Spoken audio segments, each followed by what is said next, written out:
We're live. Thank you. Good evening. This is Thursday, April 11th, 2019, meeting of the Council Rock School District's Finance Committee of the Board of School Directors. I'm chairing this evening, Ed Tate, a member of the board, and we'll go around the table and let people introduce themselves, starting with our superintendent. Good evening, Dr. Frazier, Superintendent. Mary Ann McKee, School Board. Colin Case, Dewey Engineering. Joe Messina, Council Rock Educators Association. Christine Marcel, School Board. Ed Salem, the School Board. Matt Frederickson, IT Director. Mike Thorworth, School Board. Doug Taylor, Director of Operations. Christine Taylor, Director of HR.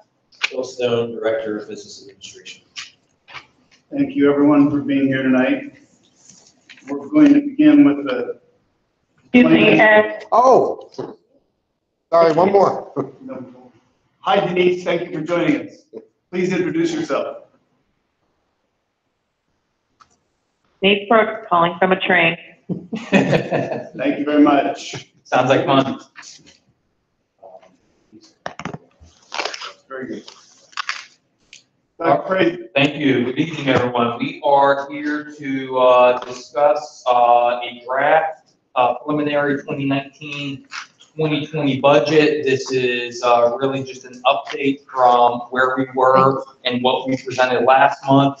I can tell you that our team has been working awfully hard to make what I would call responsible reductions on the expenditure side, and certainly we have yet to finalize this process. Mr. Stone has been leading the team through this work. What I will tell you is that what we anticipate is that at the upcoming May meeting of the Finance Committee, we anticipate bringing you a fully recommended budget that is either at the Act 1 index or possibly, and I'll emphasize possibly, slightly below the Act 1 index. And I say that because we had reserved as a board, as a district, the right several months ago to reserve the right to take Act 1 exceptions. And at this point, I've been saying this for a while. I'll say it again, we do not anticipate asking for approval of a board that uses any Act 1 exceptions. So we might be right at the index. We might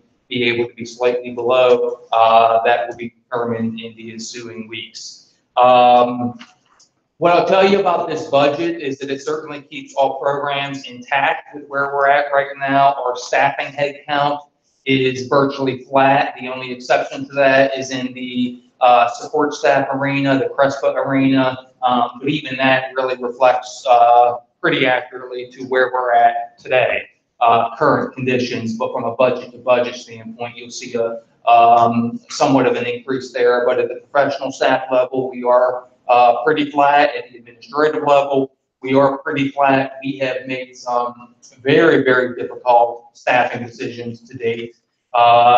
We know that we can easily justify a handful of teaching positions that we are just from a budgetary standpoint not in the position to include in this budget. We are adding, and the community and the board has heard me talk about this for the past 2-3 years, we are adding in this budget a supervisor of special education. I did bring that up to the board way back in September when we talked about the transportation department. We have been very short in that department, which is not good for our teaching staff and is also not good for our students and our families with IEPs. Also, as you'll see here this evening, we have made a few different departmental reductions that have been calculated. And Mr. Stone will provide an overview of that. But before we get to that, Ms. Christine Taylor is here to give us a staffing update. Christine. Okay, thank you. Okay, well, thank you for having me this evening. I will walk through our staffing budget for the upcoming school year. What you'll see first is a breakout from this school year to last school year of our staffing in each of our major categories. So our professional staff consists of our teachers, counselors, social workers, all of our speech therapists. Our professional unit is encompassed in that first row. Our support staff are our teacher assistants, our secretarial staff, information technology, Our confidential employees are all encompassed there under support staff. And the administrative team consists of the central office administration, our principals, our supervisors of special education, and our departmental managers. We'll dive a little deeper in this next slide, and I will show you a 7-year overview of our staffing. And just to echo what Dr. Frazier just shared, we are a relatively flat organization. As you can see, over the span of 7 years, there has not been significant growth or decline to date. When we look at where we have grown over the years, you will see that the areas are primarily in the special education arena. We did have a restructuring and evolution within our transportation department. We had an addition of our public relations specialists and our technology specialists as well.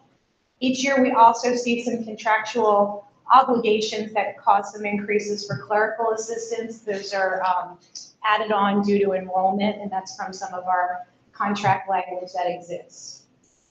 Before we jump ahead, let me just provide a little bit of additional context there, because we specifically reference special education staff. And as you can see on the slide, we added four teachers in school year 17-18, and we added again in the 5.6 positions in the current school year 18-19. I will remind the board and remind the community that heading into the school year 16-17 budget, we had to make about $5 million worth of budgetary reductions. Inclusive within that was 40.8 positions in the special education department, both at the teacher level as well as at the support staff level, was hit by far the hardest. So this says, yes, they were increases, but really we had suffered significant cutbacks in the special education department the year before that. And to echo what Dr. Frazier just shared, you can see on the slide the reductions that he just referred to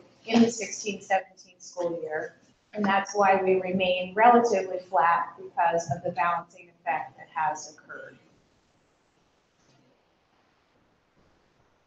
When we take a look at this school year's budget, you will see that we are actually down by 1.3 positions in our professional area. Our technology specialists are moving to the high school level. They will remain at the middle school, which creates no addition in that area. We have budgeted tentatively for 2 additional sections at the elementary level. Historically, if we take a look back, we have needed those additional sections due to enrollment. So we are planning ahead proactively in that regard here for this upcoming school year. We have added a 0.6 position in ELD, which is to support our students who come to this country and have needs in terms of learning English as a second language. We are seeing growth in that area, and that is the addition that's represented there. At the high school level, we saw overall growth at Council Rock South of 0.6, but we saw a loss of 1.0 at Council Rock North. So the net increase is only 0.4 as a result of the enrollments at the high school and course selections. When we did our middle school reductions last year from the closing of Richboro Middle, there were 4.5 additional reductions that we did not budget for or anticipate. So you can see from this year to last year, we are down 1.3 in the professional area. For our support staff this year, again, we did proactively add 4 instructional assistants to this budget. That was in January as we were planning. That's a proactive measure in the event that we need to have additional services for students as they come to our districts. In September of 18, we did have a need to add an additional instructional assistant at Wrightstown. The 1.2 that was added under clerical support goes back to that first slide where I mentioned that we do have obligations to increase clerical support when our student enrollment numbers increase. And we did add a transportation specialist to the department in this year's budget back in March. So here we see an increase of 7.2, 4 of which are proactive. When we look at our administrative additions, you'll see that we are actually down by 0.5 this year. Last year we had Mr. Andy Senko on special assignment. He will be moving into the role of Director of Education July 1. And we also had budgeted for a .5 business administrator. We knew that Mr. Reinhardt was retiring and had proactively planned perhaps to have some additional services there that we did not utilize. Okay, so that is my staffing overview for the upcoming school year. We are up by 5.4, but as I said, those are largely some proactive measures that we took.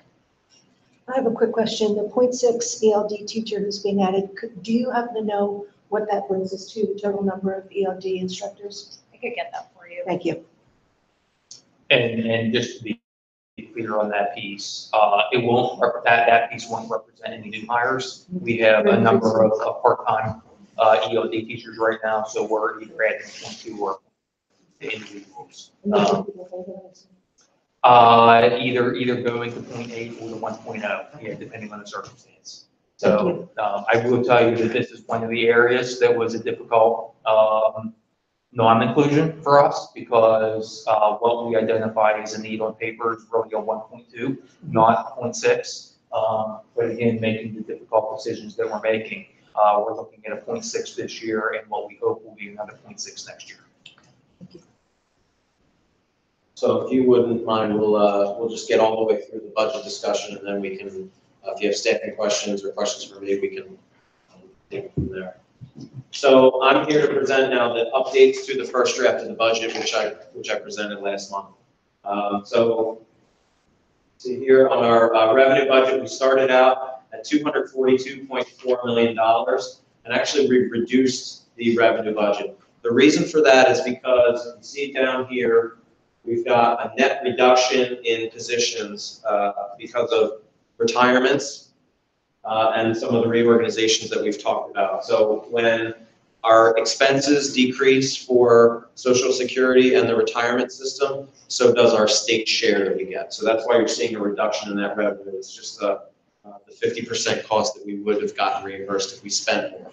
So it's not a bad thing necessarily because there are greater expenditure reductions on the other side of the budget. So right now we're looking at a revenue budget of $242.1 million. On the expenditure side, we were, the first draft was $249.2 million. And then you can see these first couple of items here, first four are the staffing reduction. So we've had 21 retirements. That's about $1.6 million of reduced cost. The 0.6 that Dr. Frazier just talked about was initially budgeted as a 1.2, but as we've gone through the process, we see that we're only going to be able to support a 0.6 in this year's budget. So there is a reduction from our initial draft on that front. And then the plus 0.4 for high school staffing was not originally included in the first draft. So that's an actual increase to the budget of about $26,000. And then finally, if you'll recall, in September, the board heard a plan to reorganize the transportation department. As a result of budget discussions, we're sort of moving from our plan A to our plan B, which is not an administrator and then 2 additional support staff. It's actually going to be just the 2 additional support staff. So there's some reduction from what we had budgeted in that plan there. So on the department budgets, we've made some reductions on purchases that we're just going to either defer or forego, primarily in these 3 areas. So the technology budget, the most significant decrease in that $597,000 is just making sure that as we roll out the high school technology initiative, that we stick with a 1-to-2 ratio, so 1 device per 2 students. The original budget was budgeted at 30 per classroom, so it's actually, we're decreasing the number of devices we need. We are not going to need the yoga laptop, which is this device. This is for these are for Chromebooks, so there's a price differential there and some savings associated with that. And we're also deferring the purchase of some equipment, specifically for the cable television and security analytics upgrade piece of software that we're going to push out. In the operations budget, we've made reductions of $172,000, and those were there were some proposed increases in supply and equipment budgets. that we're just going to basically level fund year over year. So the initial proposal had increases in maintenance and grounds. Those are just back down to a flat budget year over year. And then in the teaching and learning space, the primary reduction in that area is the selection of the elementary math program, which is going to be brought to the Academic Standards Committee in May to be approved. So I'm happy to report that the program that is going to be selected and recommended was the best educationally, but also the least expensive of the two options that we were looking at. So we had budgeted in the event that we wanted to choose the more expensive program, we had budgeted higher, so we were able to take about a $400,000 reduction in the budget. So that's that number right there, along with some just general reductions from the curriculum coordinators as they look harder at their budgets. The MBIT Executive Council recently approved its 1920 budget, and so our contribution from what was initially given to us has decreased. So our contribution to MBIT is going up just very slightly, but it's going up less than what we had originally budgeted. So that's why we can take a small reduction there, $23,000. We are also basically offsetting that by the district is going to participate in the UPenn's mental health consortium as we start to look at making sure we continue to look at addressing the mental health of students. This is an important add to the budget. Yeah, just to add just a touch of detail to that. So we are through that admission to that consortium at Penn, we're able to send 5 individuals, 5 employees from the school district to a series of meetings, workshops, planning sessions, et cetera. So this clearly fits in our student wellness goal of our upcoming strategic plan. So Dr. Lambert is going to be one of those 5. Casey Black, supervisor of special services, will be one of those 5. And then we have 3 individuals at the professional staff level between carers, counselors, and psychologists. So we were very excited about this opportunity. I will send the board additional information about that particular program tomorrow. And to go back quickly to the technology, you know, when we talked for 3 years now about having a 2-to-1 ratio, 2 students per 1 device. At the elementary level, that's really easy to accomplish because you're based on programs. At the high school level, it's just far more complicated because you're departmentalized.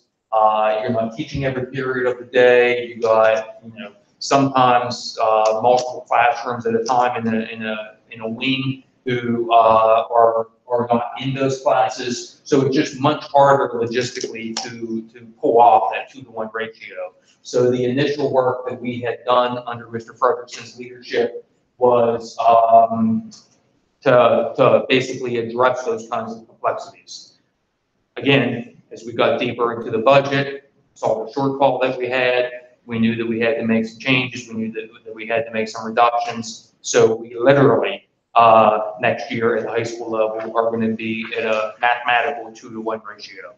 Whereas because of those complexities, we were hoping to be a little bit better than a 2-to-1 ratio at the high school level. But again, we're just not able to accomplish that from a budgetary standpoint. Okay, so if you then look at the revised expenditure number there, 246.3, so almost a $3 million reduction from our first draft. So that now brings us to a remaining budget deficit of $4.1 million. So we are very close to that sort of magic $4 million number that we have traditionally budgeted to in terms of the deficit each year. But as I like to say, we've now kind of reached the closer you get to where you want to go, the harder the work gets. So we now have to really dig in and figure out what the remaining reductions will be to get us below that $4 million deficit number. So this is the point in the budget process where, as we approach a vote on a final budget, that we want to check back in on our 5-year projections to make sure that that we are still tracking in the same way that we had thought we were back in November. So obviously this is a unique year because Mr. Reinhardt was here in November and presented you with his 5-year projection, and then I transitioned into the role and I'm kind of updating that number. So what I wanted to do was essentially just look at the numbers that were presented in the fall, which I still believe is the appropriate time to do a more robust discussion around the 5-year plan. You just finished your audit, and you have your final numbers for the previous year, and you're beginning your budget process for the next year. So we will still follow that same timeline, but it is important to make sure that we're on the proper trajectory. So this column here shows the numbers that Bob had projected in November of 18 on the revenue side. So about $242.5 million. The first draft of our budget was about 242.1, right? That number that I just showed you approximately. So we were not exactly right on. We were within $350,000, which is 0.1%. That's pretty good on our projection when you get into the details of the work. So a couple ups, couple downs. I'm not too surprised to see that. On the expenditure side of the budget, you can see we were pretty similarly close. We were within $177,000. Okay, so again, this is Bob's projection for each category, and then this was the first draft of the budget. So we were sort of right in that ballpark of where we thought we would be. Revenue, little slightly less than expenditures. Okay, so the purpose of this exercise was for me to determine whether that projection is still reliable for long-term planning purposes. And so can I look at that projection and say, this is still pretty accurate, or do I need to go back and update it? So I'm happy to say that because we were within 0.1% on either side of the budget, that's pretty good. And this projection is reliable for where we want to be. So this is what our projection looks like. This is, again, this is no different than what Bob presented in November. It's just just looks different. But it's the same numbers because, again, I'm just relying on that projection to inform our decision. So the blue line is revenue. The orange line is expenditures. And as you can see, when we get out into fiscal year 23, our revenue and expenditures just about match. And then we get to the point in 24 where where revenue is just slightly above expenditures. Now, any projection is only as good as the assumptions that are made. And a projection is essentially out of date from the minute you press go on it. So I just want to point out that this budget assumes an Act 1 tax increase every year on this blue line here.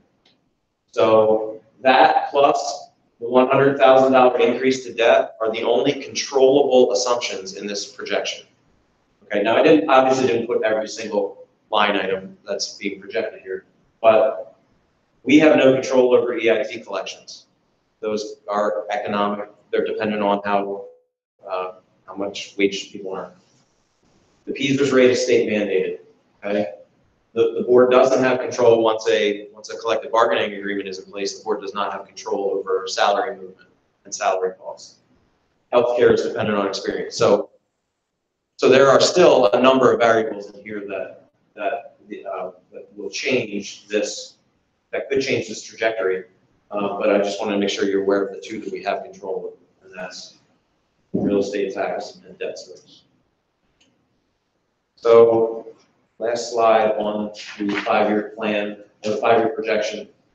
Again, this is just a repeat of what Bob presented to you. It shows the 3 different scenarios of fund balance. As you may remember, he would show you sort of a average case, best case, worst case. So that blue line in the middle there shows you the average case. So we stay pretty flat on fund balance, but then as we get a little bit closer to a balanced budget here, your fund balance starts to grow a bit. Okay. Now, if all of the assumptions break to the better, we would follow this orange line. So you'd see a pretty sharp increase and then an increase every year. But that again assumes that we're 1% better on every line item on the revenue side and 1% less on the expenditure side. If we break in the other direction, where we go 1% less on revenue and 1% higher on expenditures. You see what happens here, a pretty dramatic decline all the way down to a fund balance less than $5 million, which is just scary proposition. And we certainly don't want to see that happen, and we would obviously intervene before we get even close to that. So again, gives you a flavor that if we just sort of follow the average, we're going to carry on where we are. Okay.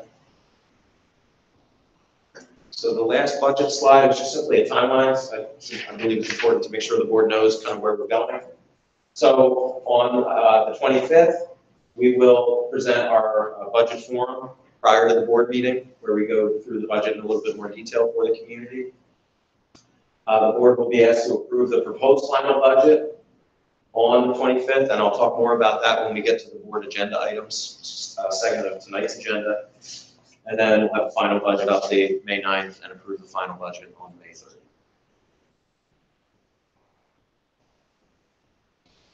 Good. Thank you, Mr. Stone.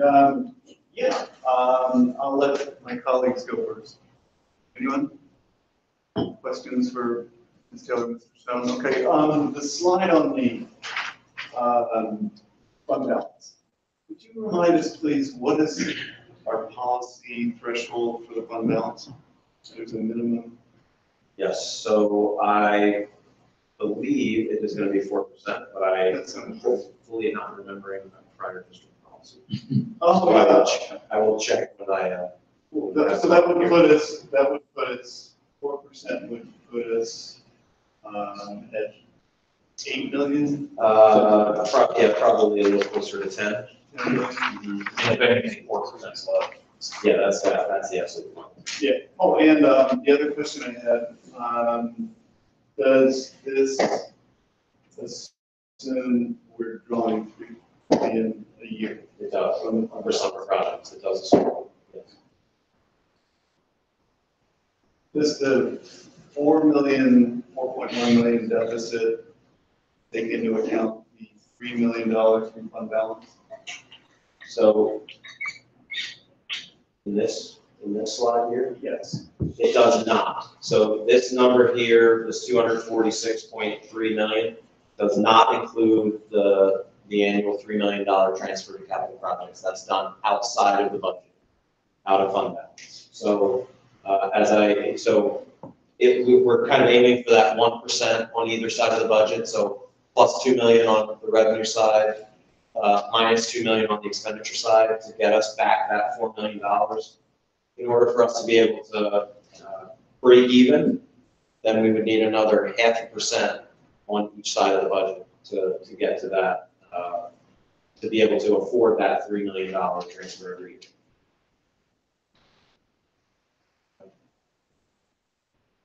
I have a second question.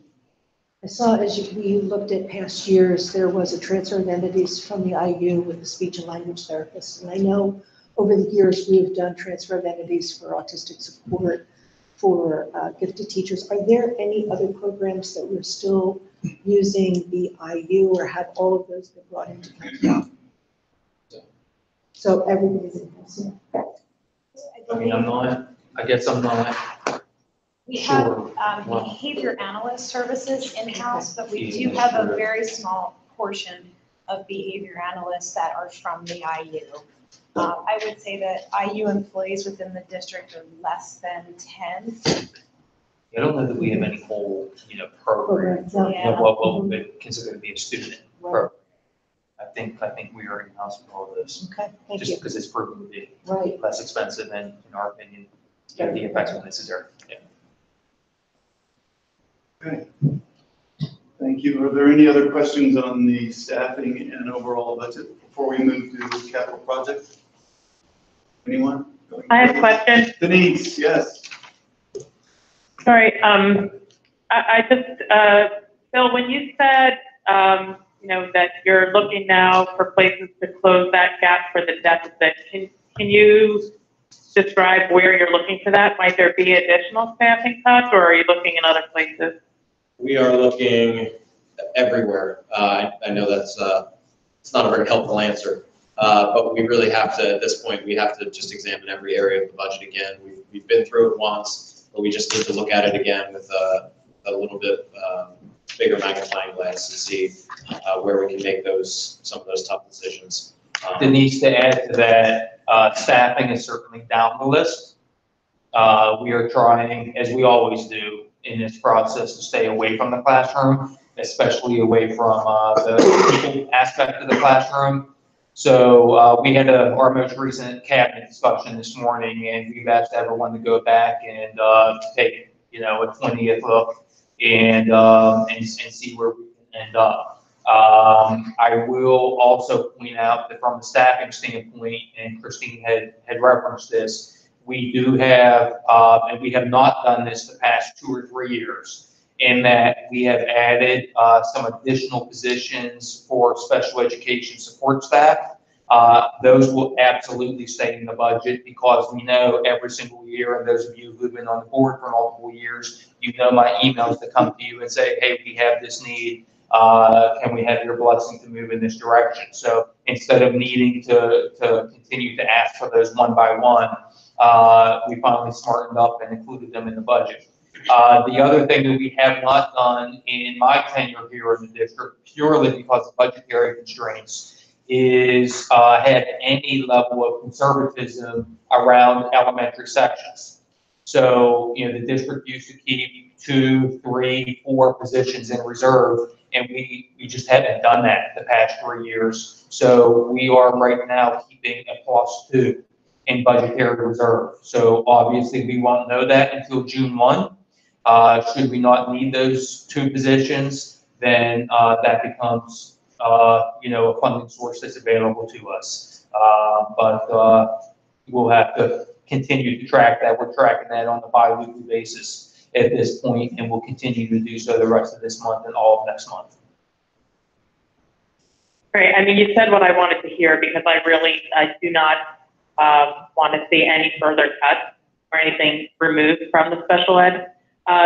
Just 2 other follow-ups. So is that June 1st date for setting sections? Are we going to be communicating things out to through our weekly messaging or something in case there are people who are new to the area or we're planning to move and just to give some incentive to make sure that if they're in the district, they know that there's going to be a move, or they're currently in private school coming in, that June 1st date is so critical? Yes. Short answer, yes. The other question I had is that, I know that we restructured how we hear about these teacher retirements, but so that now is basically pretty much locked in. We wouldn't expect to see more retirements at this point. I don't expect to see many more retirements except in emergency kind of situations, because the teachers in their new contract had a deadline of April the 1st in order to receive retirement severance. So no, I don't anticipate any further. Okay, thanks. I just wanted that confirmed, and I think that was important for the community to know too. So thanks very much. I have one last question on the technology reduction. It was about 597,000. What then is the balance? I mean, it's 597 out of how much? It was about, it was close to $2 million when we first looked at the rough cut. What we did was, earlier in the fall, we went to the schools, high schools, and we said, talk to all of your department heads and find out what kind of technology you would need in your departments. So we started kind of at the higher level of what we needed. And then we started asking the question, well, will this work? So we went from about 30 carts of laptops to Chromebook carts, because the math department was not aware that the Chromebooks had apps that would do what they needed it to do. They thought they needed a laptop. So we were able to show that, demonstrate that to them. Actually, Jack and Matt from the middle schools went over there and spent some time with them and showed them what it could do, because they were in the same situation with middle schools. So we were able to, I had originally budgeted high for this type of equipment. And when we realized we could just do the Chromebooks and we did the math, we were able to trim about 500,000 out just for that. So that's tolerable. Yes. Okay. Tolerable, I like that word. Okay. Next question, But please, Bill or Dr. Frazier, where, and forgive me if this is the time to talk about it offline. So where would this affect block scheduling in high school? Knowing where we are now, and we talk about, this, it's obviously a couple years down the road or at best. How, today, how can we get creative enough to actually continue to look at that project? So I would add school start times to that as well. They're both in the fall. Which was a great article, by the way, the other day. I'm sorry? Which was a great article the other day. Good. So, really it's twofold. One is, keeping the expenditures as low as possible, obviously, just sets us up better for the future. And then the other variable that comes into play is what is the ultimate tax increase?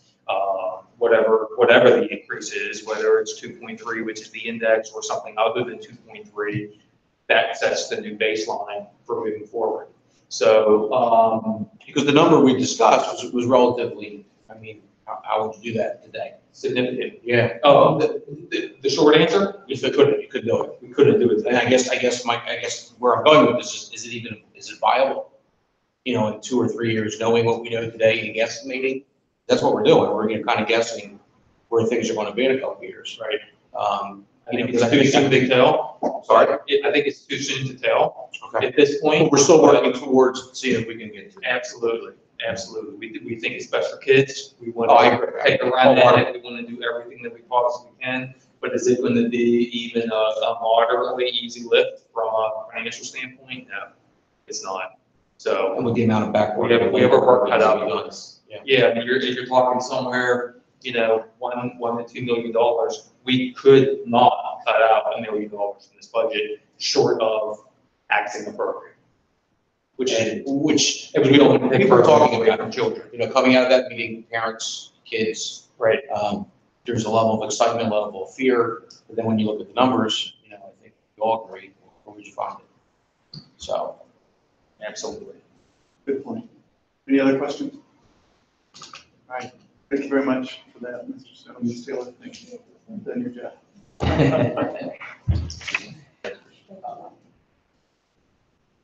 We'll move on. All right, capital project update. I will tell you in advance, not to set the bar too high, but, and all credit here goes to Mr. Stone and Mr. Taylor, with an assist probably thrown in there to Zach Willard from PFM. This is some of the finest work that I've seen done in my tenure in Thomas Rock School District. So I am very excited to see these gentlemen present this plan to you. We set out, as you know, to construct a master facilities plan, and the why behind that, and I'll give an example in a moment or two, but the why behind that is that no significant financial decision should ever be made in the vacuum. So this is akin to the 5-year projection that we look at. Mr. Solomon, the question that you just asked, decisions that we make now, how does that impact us down the road? How do we set ourselves up for success? And so that's what this has in mind. The scope of this work is listed up there on the screen, and I would tell you it was motivated by 3 basic factors. One is the uncertainty of the Law School Admissions Council. There's a lot of discussions going on, considerations going on, that is creating significant uncertainty for us in terms of the current lease that we have at the LSAC facility. So we know that we want to do something, and we frankly must do something around the LSAC programs, which is up there is Achieve, Sloan, and the Twilight program. The second driving factor here is that we continue to have 3 schools not only in need of renovation, but in need of air conditioning. So as y'all might remember, we ended up needing to close early, 2 or 3 days at the beginning of this year, at the very first week of the school year, at these 3 schools. So you see those 3 schools listed up there: Sewell Finestone, Hillcrest, and Richboro. And this plan addresses not only air conditioning at those schools, but a facelift and infrastructure improvements as well. And the third piece, to go to the top of that list, is addressing inequity I should say, beginning, a first step anyway, in beginning to address inequity between north and south. So we will talk this evening about our turf fields. So I would say that I'm really excited about the result. I'm excited about where we ended up, because we entered this process talking about a long-term master capital plan. And so what does long-term mean? To me, long-term meant somewhere around 10 years. I would tell you, it's just a little preview. We are, and we're coming tonight, not just with information, not just with options, but we're coming with firm recommendations. These two gentlemen have really worked through this. I'm sold that we are making firm recommendations on all 5 of these projects, and all 5 of these projects will be able to be achieved, and we will go through the financing behind it within the next 5 years. So that, to me, is fantastic, because these are all significant needs. And to me, it's the best combination, because not only is this the fastest pathway to addressing these issues, as Mr. Stone will show, it's also the least expensive method to addressing these 5 issues. So, you know, you might think that, well, gee, if we stretch these out a little bit, then we're going to be able to save a little bit because of the impact of financing, et cetera. And Bill will walk us through that and show that, in fact, that's not the case. So to me, this is doing right by kids, and this is doing right by taxpayers, and that's our job, both as a cabinet as well as the school board. Now, by way of example, why was it important to us the whole way along to create this master plan? I'll use the example of the Chief, Sloan, and Twilight. So what we are going to propose this evening is an option, and I don't want to steal Doug's thunder, but okay.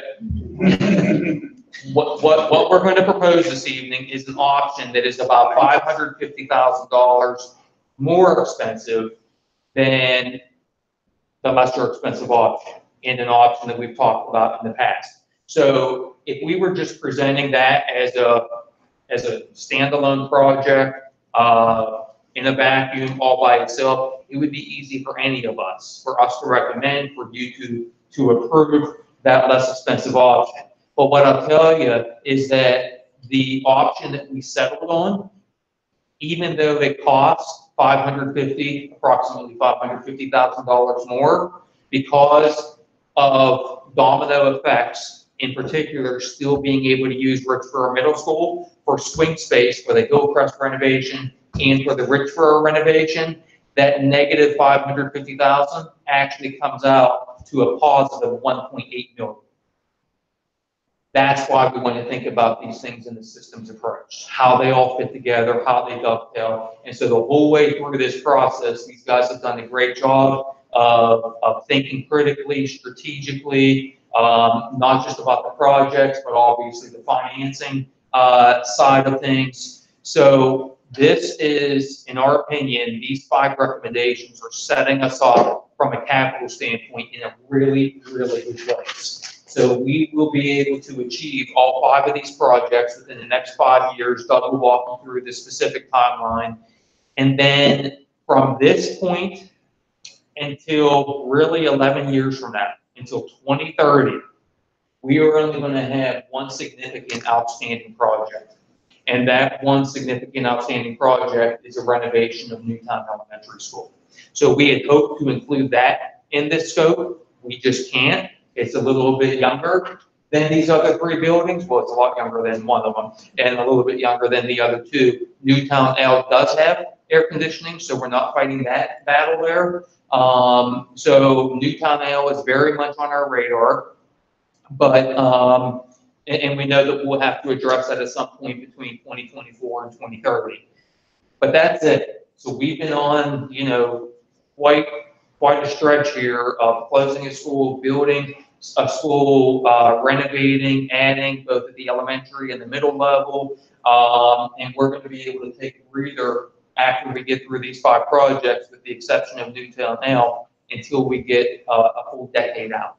So that's what this plan accomplishes. I will tell you in advance, just you know, from a mindset standpoint, the three of these projects, per our plan, we're going to be asking for board approval at the upcoming April 25th meeting.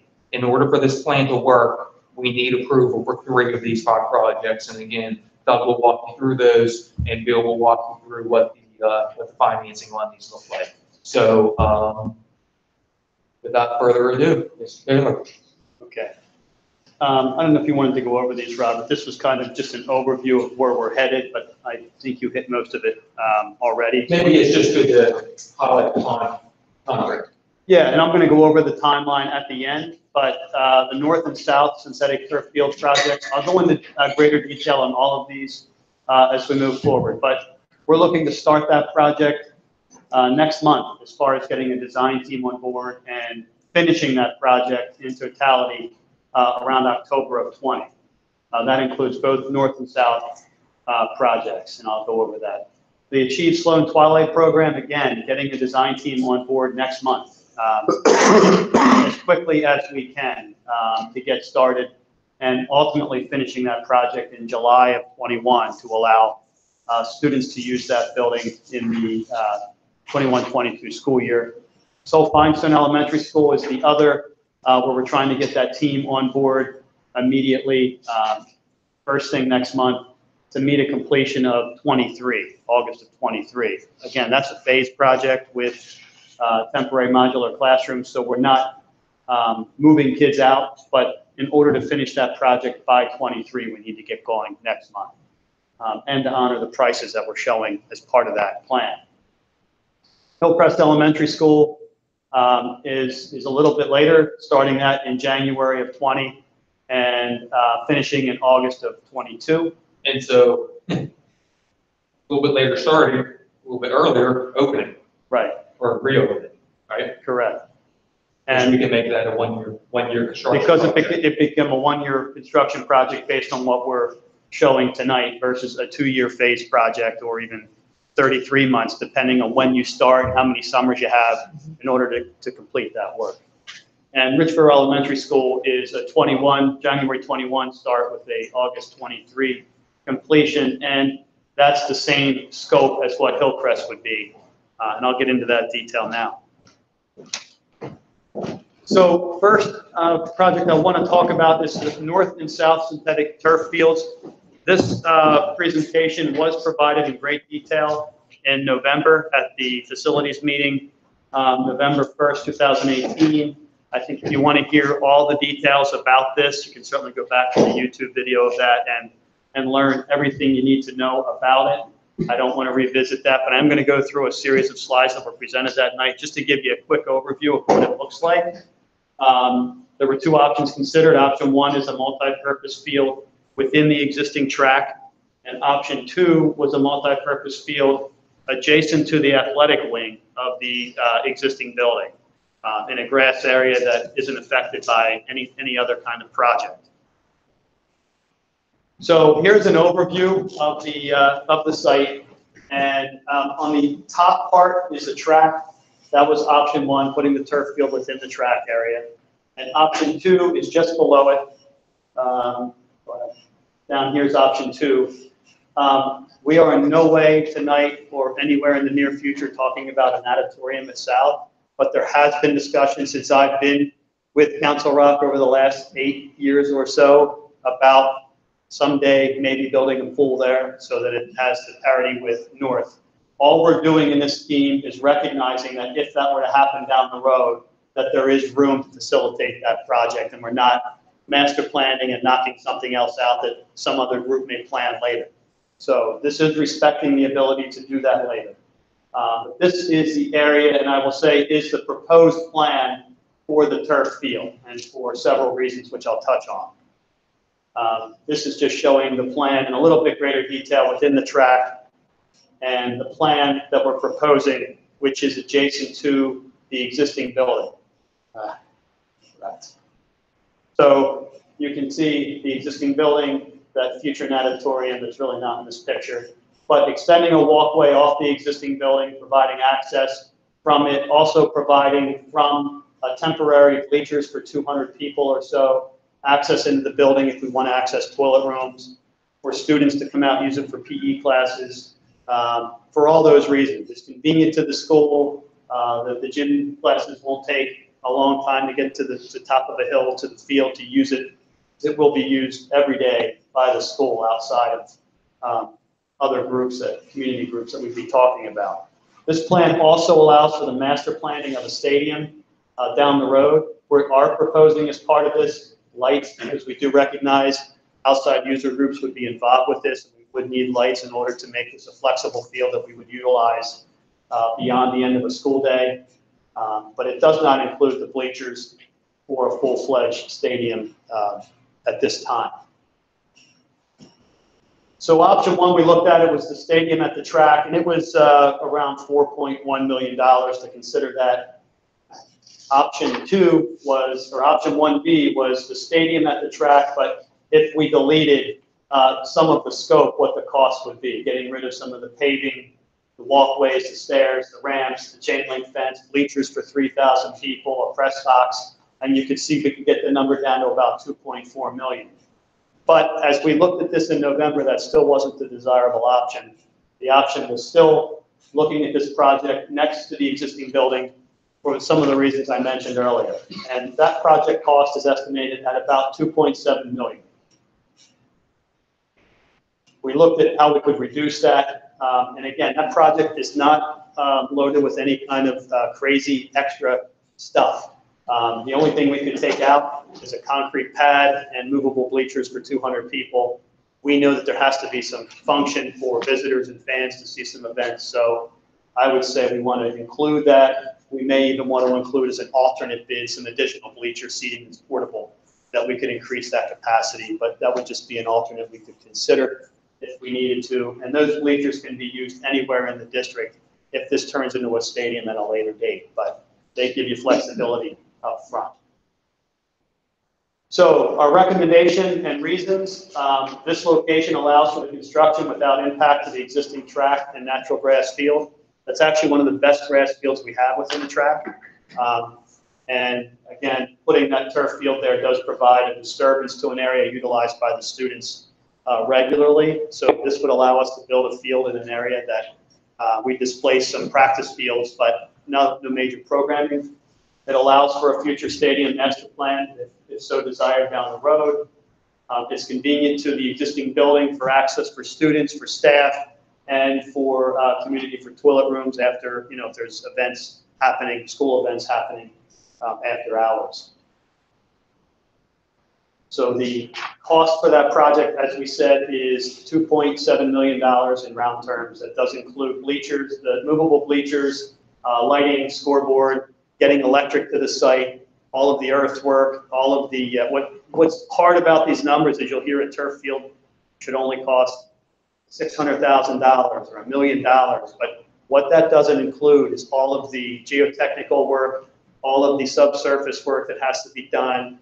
They are treated as if they're a parking lot, an impervious surface, and all of that water has to be collected and tied into storm drainage. So we have to make sure that we manage all of that work. Electric isn't just sitting there waiting for us. We have to go back to the building, to the switchgear, pull power below ground, induct bank back to this area for the lights, for supplemental electric around the site. So there's a lot of costs that you don't see. There's fencing around the property. Everyone will want a flag because they're going to want to, honor that before an event. So we put a flagpole in. Then they'll say, well, where's the scoreboard? The scoreboard's in there. Sidewalk around. How do I get to that side without getting muddy? There's a sidewalk around the field. So it functions. It's basic function, but it will be a very nice field for multiple uses. The timing of that project would basically be board approval in April. The field investigations that you can see from May, getting started immediately. We have to get a civil engineering team out, existing condition surveys, a couple months of investigations, design document approvals through January of 20. We would award this in March of 20. That gives the contractors time to procure all the materials they need, get submittals in, get the approvals. The turf field at South would start in April, and that would allow us to go through October of 20 for the time it takes to construct a new field. At North, we would start in June and we would make all attempts over the summer to replace the turf. There's also a piece of that that is replacing the all-weather surface on the track as part of the same project, and getting rid of the natural grass in the D area of that field and using either all-weather surface there as part of the track product, or putting the synthetic turf in the D area. It's really not a good idea to try to maintain grass next to synthetic turf. And you can see by looking at the field that Weed Whacker had some fun with it. You're trying to clean up grass next to turf. It's not easy to do. So, and from a functionality standpoint. So that is the timing. We would also, as a part of this project, include at North an alternate for a scoreboard replacement and an alternate for the sound system. There were discussions in the past with the board that they may or may not be supported as summer projects. They are both tired. I think we'll get the pricing, and if there's a will of the board to consider those alternates, we would, award those if it fits within the budget. We have an all-weather track in the south. Yes, Does it need, I'm it's just it's thinking. in much better shape. Okay. It's not used nearly as much as the one in North. So this is just to show you the North project is certainly considered as a part of the South project.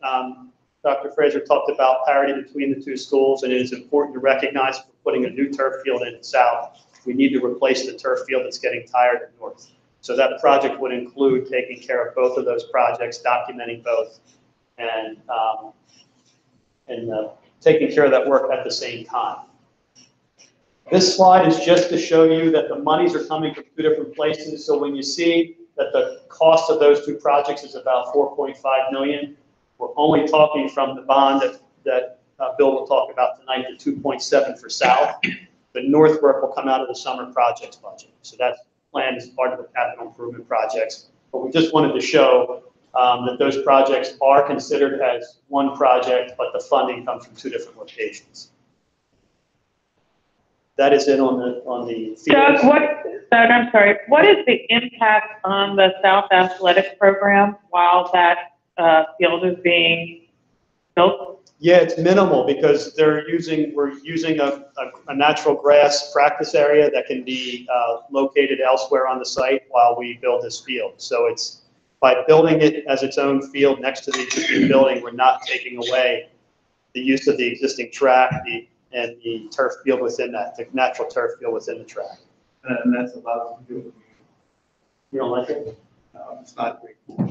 I did notice, if Mr. Rupp was still with us, he'd point out that the location near the athletics facility is better in terms of ADA compliance. It provides easier ADA accessibility. Some of the cost associated with the track was getting ramps, a series of ramps to access that field. And then you have to start consider toilet rooms and other things because the proximity by code isn't close enough to existing toilets to allow the construction without toilets. So that's just one more reason why the proximity. Closer It's to another, buildings, it's a good point. And potty parity and the number of toilets you would need at a new stadium would be an effort too. So achieve Sloan Twilight facilities plan. It's hard to read, but what I'll tell you is we looked at 4 options when we were looking at the, when we were looking at the program for Achieve Sloan. And one was going, these are all at the Richborough Middle School site, the former Richborough Middle School. Option 1 was going to that site and taking the existing building, utilizing the front rectilinear piece of the building, renovating it, and putting the Achieve Sloan Twilight program in it, and basically severing the rest of the building and removing it from the site and creating a new freestanding building, build a boiler room onto that piece of the building, and have a kind of a new facility with, old walls and structure. And that was the proposed plan, as Dr. Fraser mentioned, at 13.4 million, can't remember the number, 13.3 million roughly. And we looked at a couple other options. What if we go into the building and we just replace the infrastructure, leave the 88,000 square feet there, and fit Dr. Lambert's programs into that building the way the building's laid out? And it ended up being more costly. First of all, we're maintaining 88,000 square feet, but to replace the infrastructure, putting in all new mechanical, electrical, plumbing systems, and doing all the things to give it the new support that it needs for the next 30 years, putting a new roof on it, minimal work on partitions and things like that, ADA toilet rooms, those kind of things. It becomes a $20+ million project. It's very expensive. You benefit by having more square footage and a new infrastructure. Option 3 was another option we discussed. Hey, if we wait until we're finishing using this building as a swing school, we could tear it down, put this program where that building was, and that was, I think, 15 million roughly to do that. We came up with option 4, which is what we're proposing, and it's building a new building on that site adjacent to the existing building.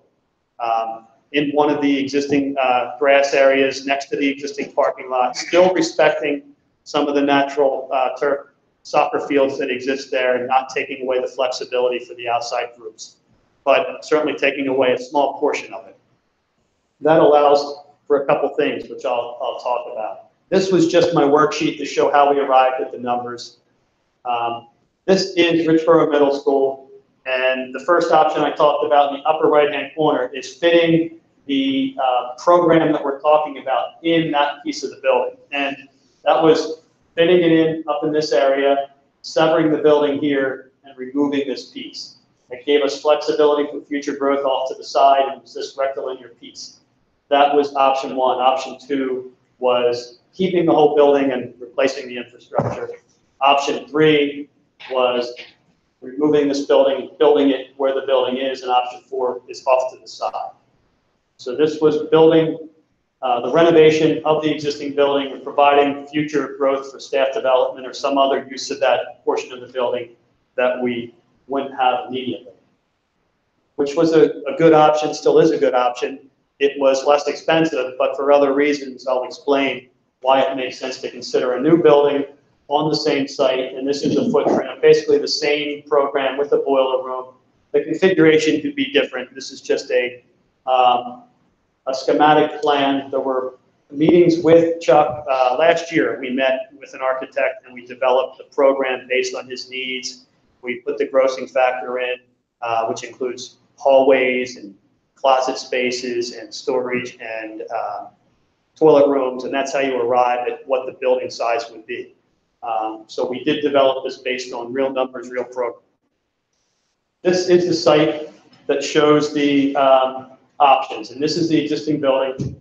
Option 1 we talked about, 2 and 3 all lived over where the building is. Option 4 is off to the side by itself. This is just a schematic sketch I threw on here to show where that building could live, where we could possibly extend the parking.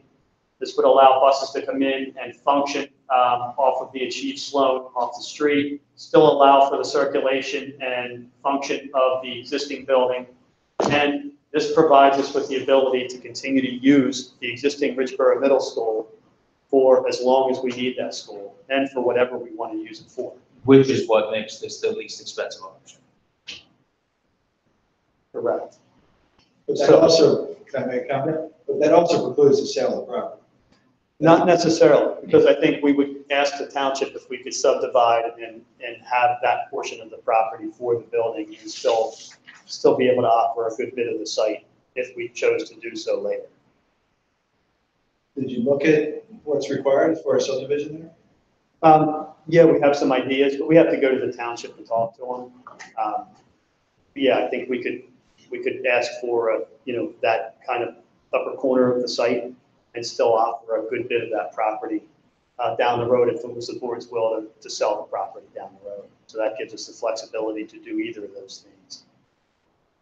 Before you go deeper, and there's an option 5, I think. Okay. And that is, we brought these programs into the school district to save money a long time ago. These programs are not existing in a lot of schools anymore, a lot of school districts anymore. I think before we spend, a chunk of money here, we owe it to ourselves to price what these programs cost and what these programs would cost for the IU to take them, which is, forgive me if I'm wrong, where most of these programs end up, are going, alternative schools especially, are going in other school districts. I'm not against doing this, but I think we owe it to our taxpayers to justify it. For the first time probably in a decade. Right. So, yeah, we've had We have had side this- conversation on that in the past, and obviously we've had some personnel changes in critical positions. Sure. Yeah. Actually, has to execute that, so we have not been able to get that done yet. What I would say though is whether we are running it or whether the IU is running it, we still need a facility. So, Okay. and that's, I think we just need to justify it Yeah. outright. so I think that exercise is still valid and worthwhile for us to do, and so we will do it. But I have no interest in seeing these programs get relocated to some other school district.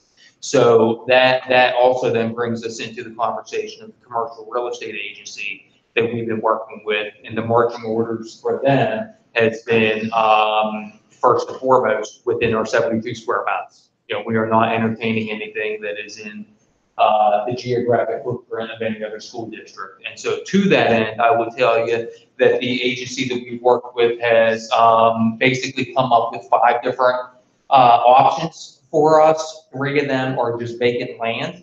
So not only would we still have these same expenditures to build on that land, but then we would have the purchase price of that land as well.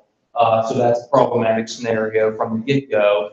One of the other properties, property 4, is only 10,000 square feet, and we were in the ballpark of 15 or 25,000 square feet, 6,000 square feet.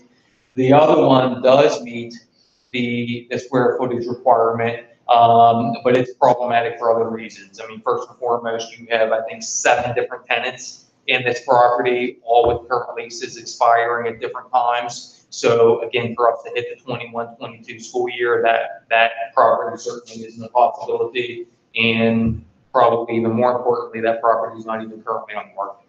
So we have no idea. And because of that, we have not been able to get in and see that facility. So when you combine all of that with the finances and very importantly, with the tremendous uncertainty around the LSAT facility, I feel a sense of urgency. I feel a more imperative for us to do something and to do something now. So now means 2 years from now, by the time we're actually able to move these students into that facility. But that's the best that we can do at this point. And I think that given the totality of the circumstances, for the price tag, for the needs of these students, given all the uncertainty, there's no guarantee that we can even stay at LSAT for 2 more years. I mean, there really isn't. So that's a hope at this point, is that we can be there for 2 more years. But I think that we have a need to create an option sooner or later, regardless of who's running the program. Okay. Building space is a valid, and I just think we should publicly air, why we didn't pursue an option 5, basically. So that's fine.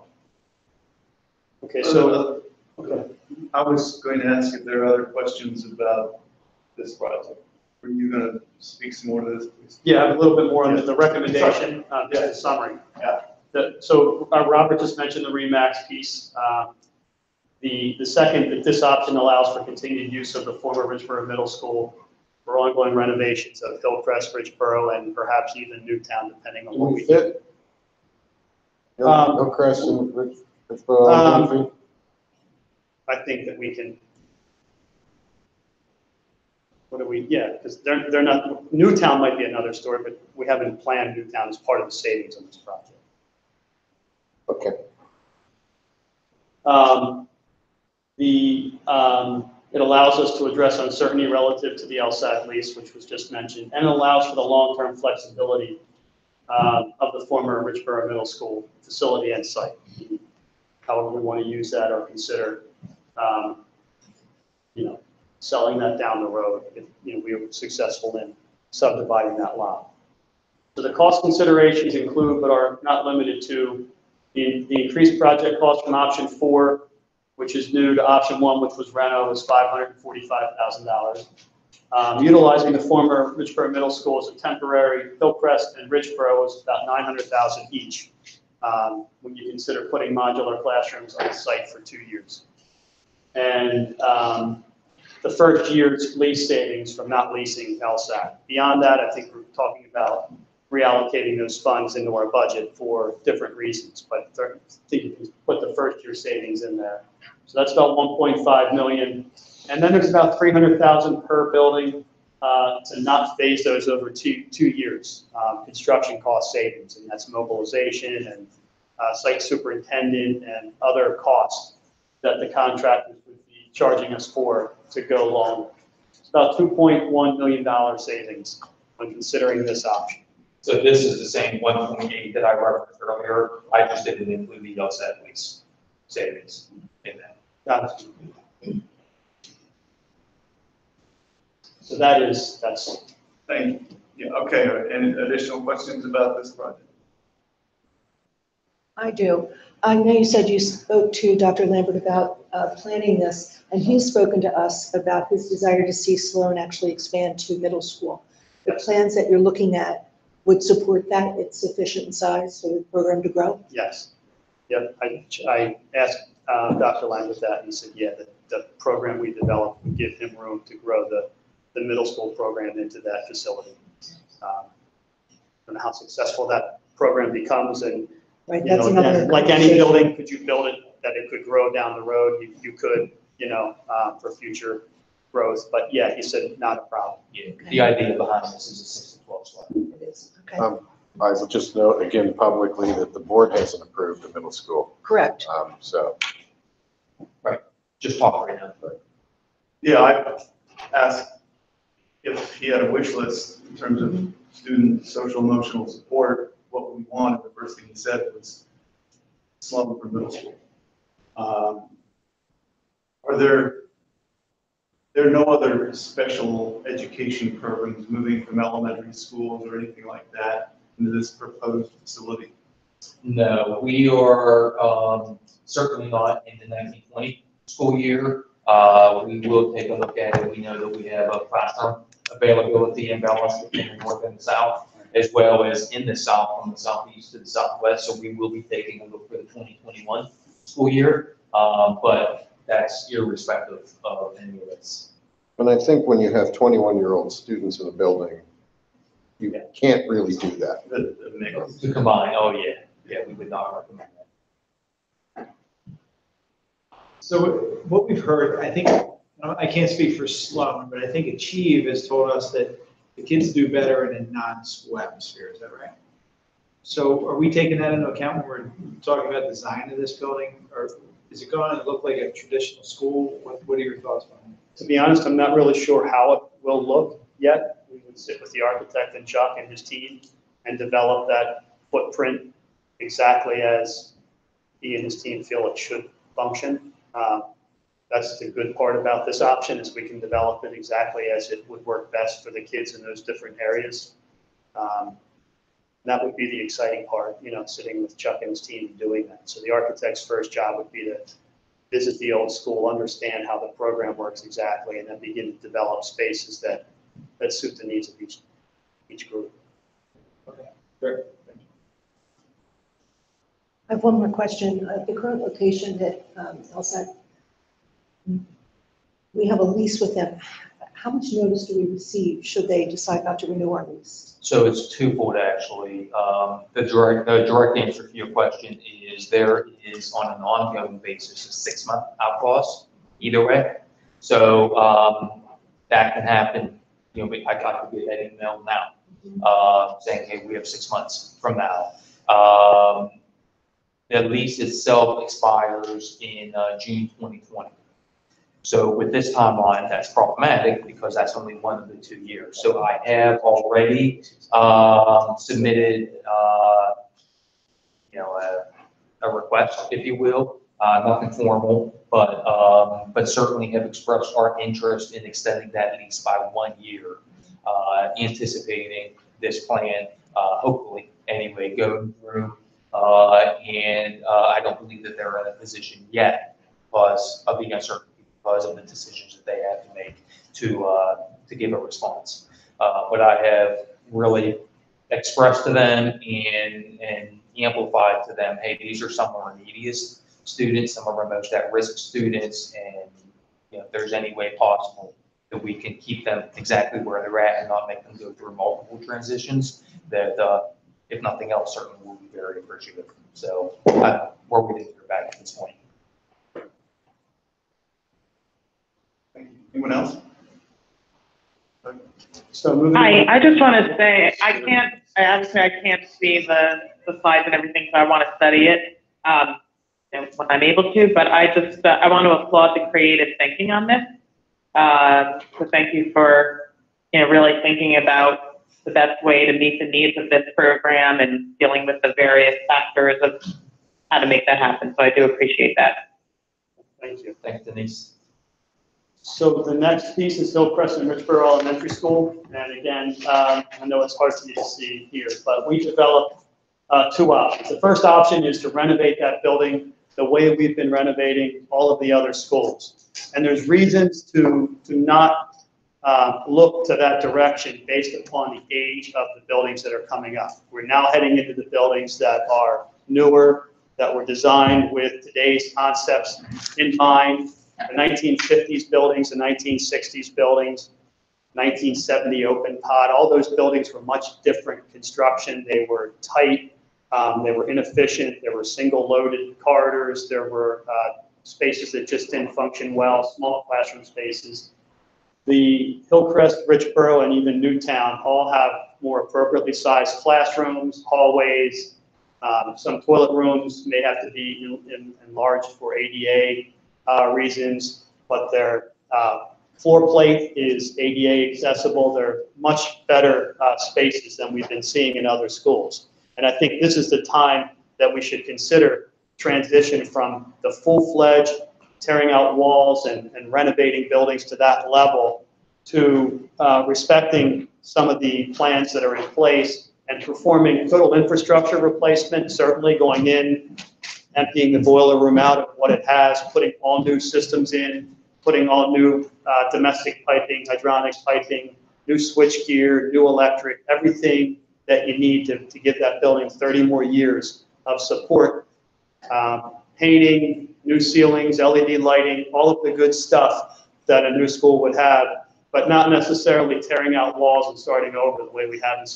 Rolling Hills is one of those that for obvious reasons we have to do that. It was open pod. It didn't have any traditional classrooms. Sold Finestone has the 1950s piece that's challenged because it doesn't have any rhyme or reason to how the building's laid out.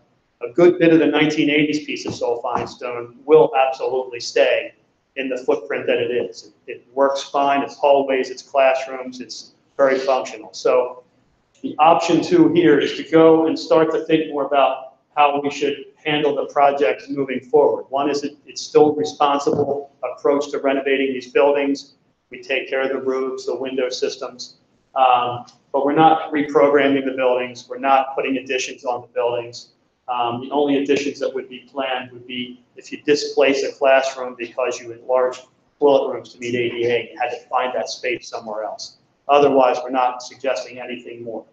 So in an interest of parity, are these classrooms about the same size as Yes. your building? They are. Everywhere else? Okay. Yep. So option 2 recognizes the thought of transitioning to that approach. And this approach doesn't just apply to the last 3. As we start to loop back around, as Dr. Fraser said, in 10 years, you go back to Welsh. You certainly won't go into Welsh and tear it apart and start over. You would perform the cosmetic work to it, look at the infrastructure, the lighting and things like that. You wouldn't go back to north and south and tear them apart and start over. You would, again, address those the same way. So I think now that we're getting the buildings to a place where they need to be, it's the approach that needs to be considered moving forward. Unless 21st century learning turns the learning world upside down and totally changes the way schools are used, and then that would be another discussion, but I don't see that happening. And so this is the recommendation for Hillcrest and Richboro, and it will be our recommendation for Newtown, which I referenced earlier coming up within. Right, so this is just to show you, in case there was any questions, what Richboro, Hillcrest look like.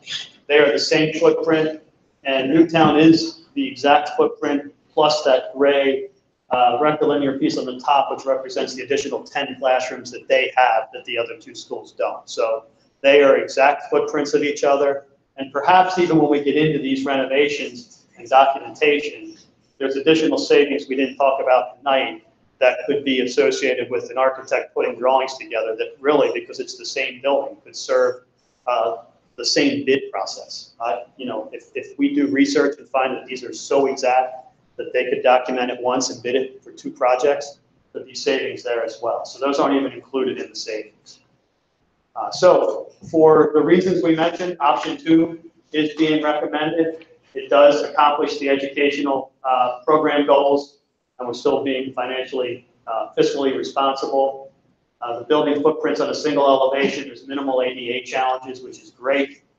I can't say that for the Soul Feinstone project. I have 2 levels. There's no elevator. I have ramps. It's a whole different kind of building. Building includes more efficient floor plans than pre-80s buildings. We talked about that. It still replaces all the mechanical, electrical, plumbing equipment, new energy efficient HVAC systems with air conditioning and heat, ceilings with LED lighting, select cabinetry, casework, digital display boards. What does select mean? I mean, you're not gonna try and reuse what's in there, are you? No, I mean, if there's stuff that's tired and beat, it has to be removed. I mean, because the common complaint in all these buildings is there's no storage.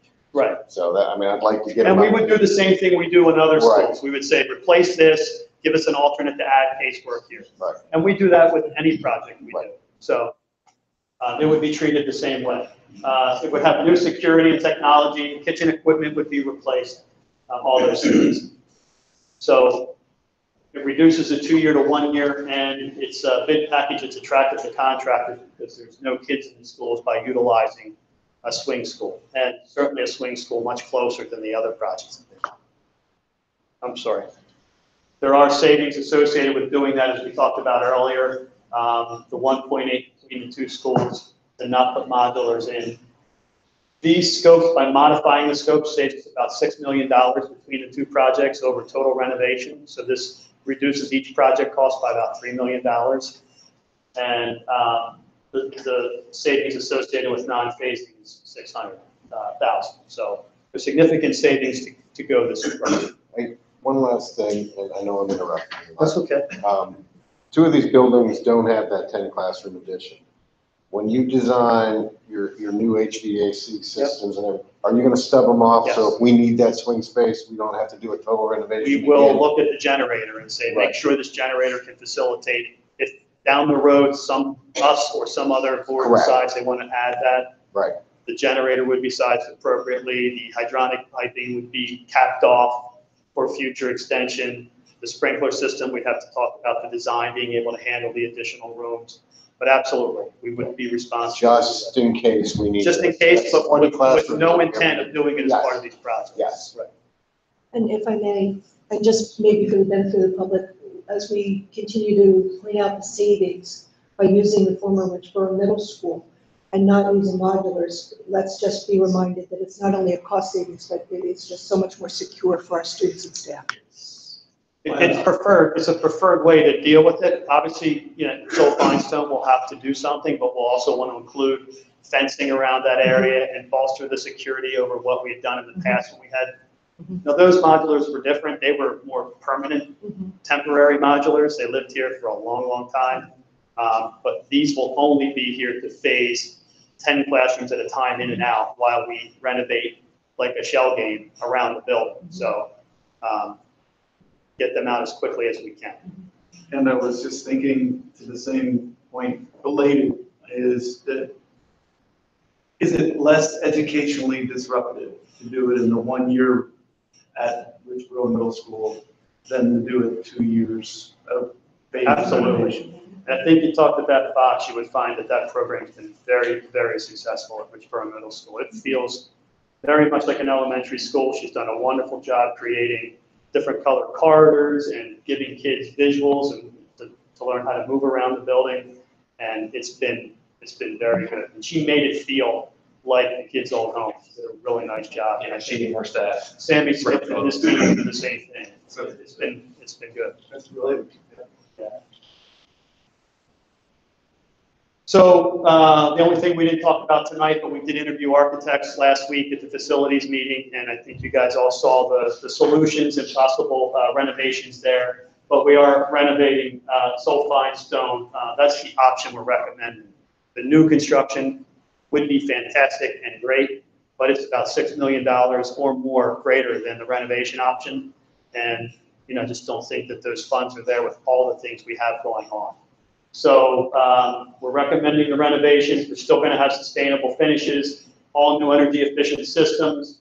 We'll look at using a propane tank for energy efficient gas fired boilers in lieu of the oil tank that's out there. We'll definitely modernize things. And the system will be equally as efficient as the system would be in a new building or a renovated building. It'll be the same proposed infrastructure we would have put in. So we are going to include in the additions a 5-classroom wing as part of that, and any displaced programs as we upgrade the existing building.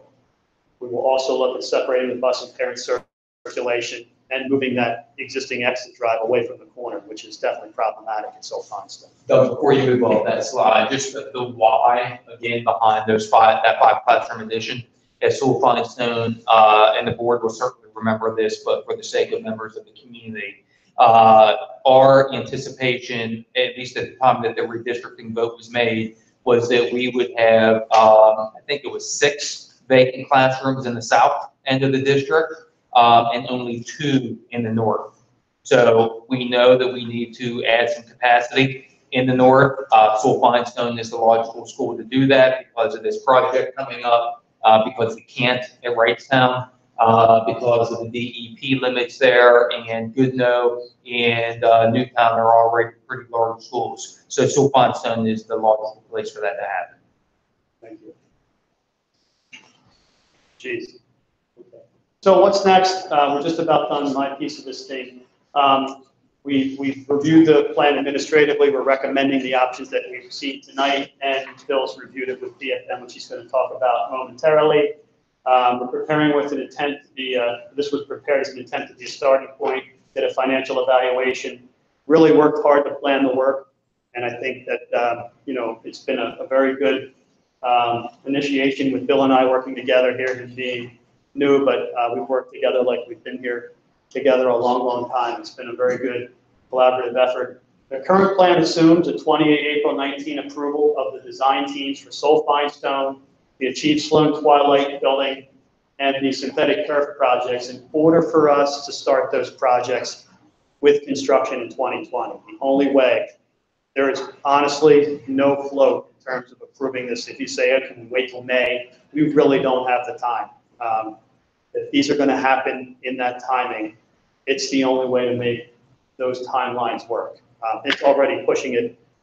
We're not in trouble, but I just wouldn't want to go any further. And, we hope with the cooperation of the township, we can pick up a little time.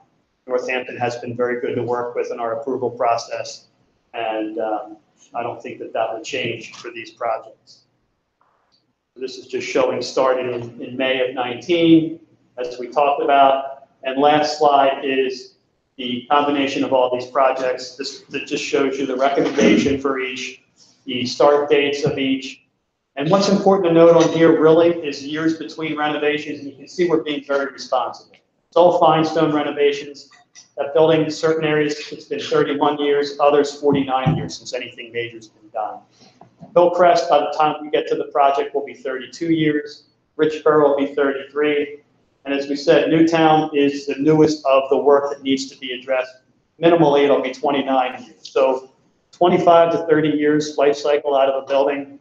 Getting 30 plus years is fantastic. We got a couple extra out of some of these, some more. So it's a responsible plan. And with that, turn it back. So I'll go back one slide just real quickly, only because I want to repeat that part of this comprehensive master plan is that the only other project that could be outstanding between now and 2030 would be Newtown Mountain.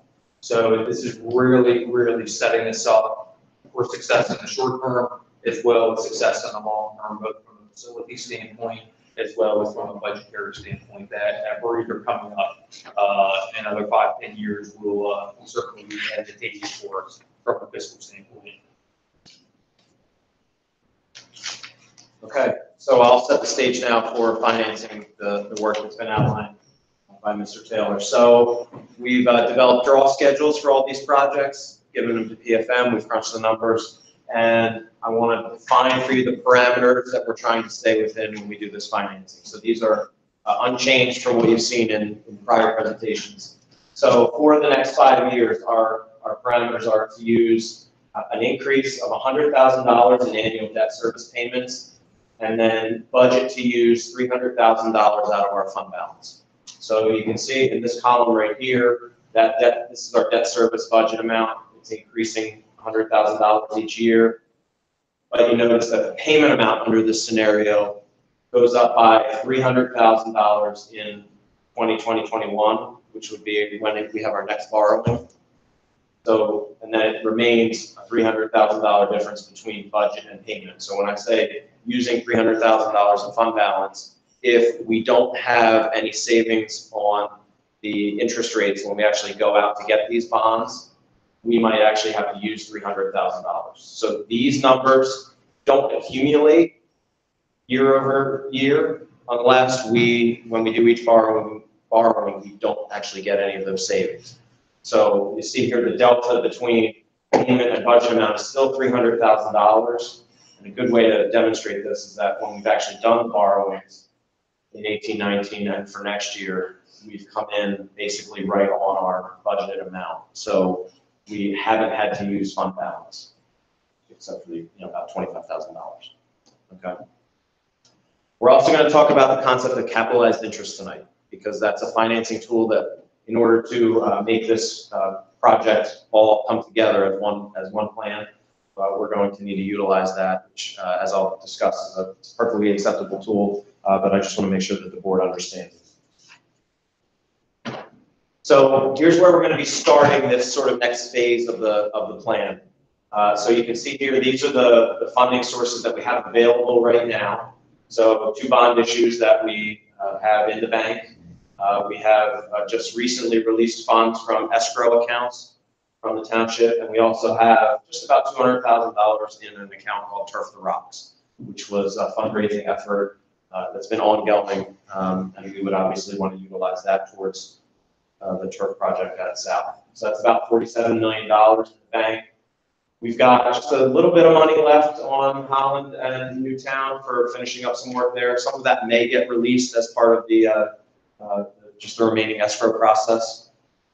We obviously have to finish up Wrightstown, and we're just getting started on Rolling Hills. So about $36 million of projects still remaining. And if we were to just kind of stop at that point, we'd still have about $11 million. So that's our beginning balance for starting these projects. We factor that into the plan. Any remaining funds from these projects will get applied forward in the plan. So here's our financing plan for the recommended projects. You see in each of the next 4 years, there will be a borrowing. 2020, about $20.5 million, $2.1 million of capitalized interest. And we'll talk in more detail about CAPI in just a few slides. 21, $30 million, 22, $32 million, and then just to finish this out, 6.7. Obviously, depending on what we do with Newtown, that number may change there. And as we plan out, we'll start talking about that as we approach that date. Okay, so capitalized interest. Yes, sir. Next question. Yes. Can you go back to one slide? Denise has left the conference.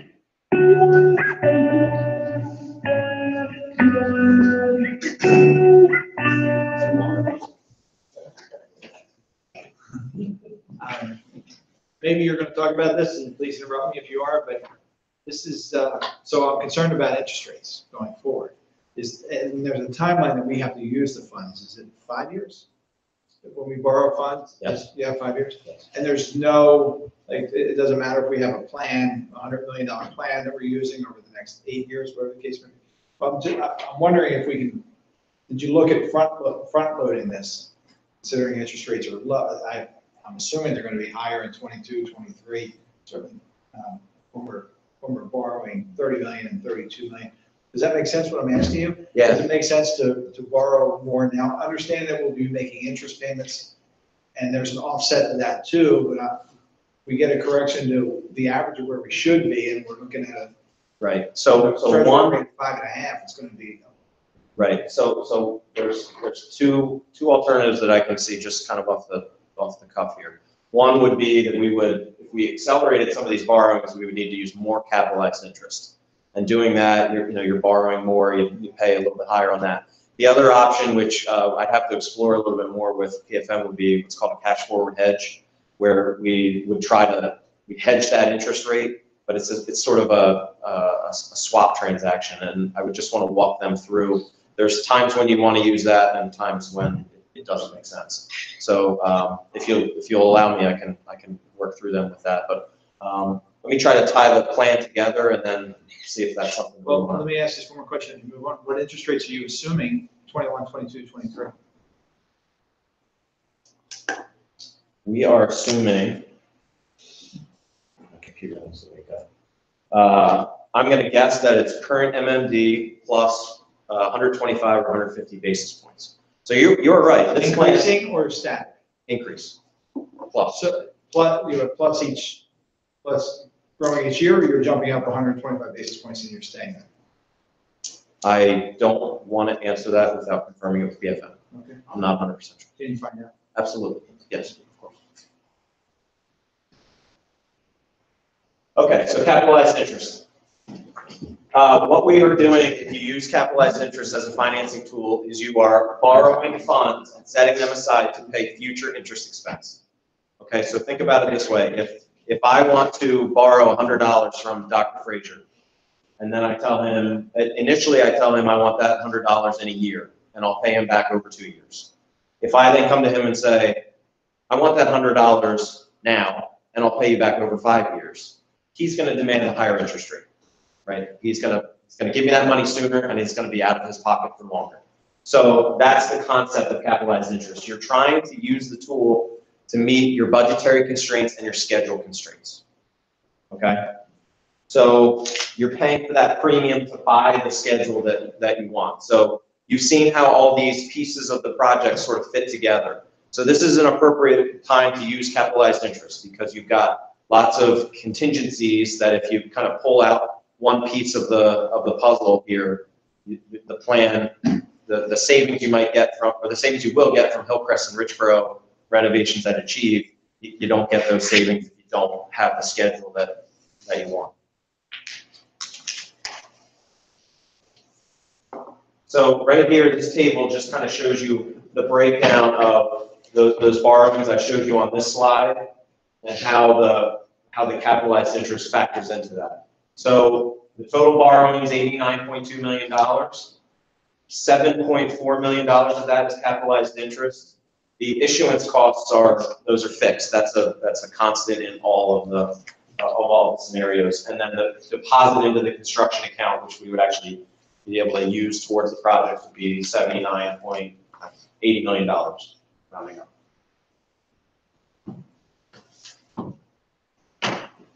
Okay, so there's costs and benefits to capitalized interest, obviously. So to use capitalized interest, ostensibly you're paying more interest because you have a bigger borrow, right? So that cost is in the ballpark of $2.5 million. Now, obviously, there's some interest rate variability associated with that, but that's your additional cost for the borrower. Now, to not use capitalized interest on this plan, if we wanted to develop it and not have any CapI involved, we'd be looking at least 2 to 3 year project delays for each of these because you would need to spread out the money so that you wouldn't have that accelerated cash need. Okay, so I asked PFM to run that scenario for me, say make this plan a no CapI plan, and they did that, and they basically said this is when you could start, this is when you could finish. So again, we lose a lot of those efficiencies that Doug just elaborated on. We also have construction inflation. So for every year that we would delay the project, you have to assume that the cost of construction is going to increase. We use the 4% benchmark on that. So when you add those costs on with the new project start and end dates, you get about $4 million. So one other issue, which I don't have on here, is if we were to enter into a no cap buy plan, we would need to use some bridge financing, which is basically just borrowing from our general fund in order to be able to fund the project. So at 2 points during this plan, we would actually have to take funds out of our fund balance or out of our capital reserve account, put them towards the projects, and then pay ourselves back when we could actually borrow the money. Because in that plan, we literally could not fund the projects with bond funds. We have gaps in our cash flow schedule. So that's a concern. Plus, we've obviously got some LSAC uncertainty with regard to the Sloan Chief Twilight facility that you really can't you can only quantify the cost of the lease. You can't really quantify sort of the intangible educational impact that it would have. Okay, so it's at this point that, I mean, that's the summary of the construction projects, the timeline, the financing, all these pieces together. So this would be the time where we can kind of get some comments from the board members. There are a couple other remaining slides, just sort of unrelated to the plan, but somewhat related. This is the opportunity, I think, for the board to give us some feedback.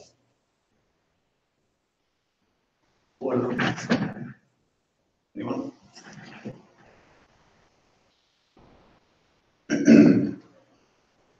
I'll make a comment. The graphics and presentation are excellent, by the way. I think very clear, well done, easy to understand, so that's great. This is really complex and heavy stuff, because it's a lot of money. I wonder how we're going to afford it, but they're my comments. Agreed. When Bill told me he was going to explain his capitalized interest, I thought, oh goodness, but he made it understandable. And my view is, LSAC cannot wait, clearly. These other projects, I think, are critical, and we're in healthy financial shape now. And I think it's incumbent upon us to do this work while we're able to do it. We don't know what kind of shape we're going to be in 5 years from now in terms of the national economy or other factors. So these are critical projects, and I think we have a responsible financing plan. So I think it was really strong. Anyone else? If not, normally we don't entertain public questions and comments in the middle of a committee meeting, but since we've worked through these capital projects, if anyone from the public has any questions or comments on the capital projects we just discussed, please identify yourself and ask your question or make your comment. Sir. Steve, I was involved with Turf for Locks, and we raised that money. And there was, when it was finally decided upon due, one of the major factors was that Crystal was able to sign an agreement with the school district to create a revenue stream. So Cruz has been paying, I think right now we're averaging around $50,000 a year of usage. I would assume that would continue, and we need a condition to add additional revenue stream for usage at sale based on the AD's ability to give us time.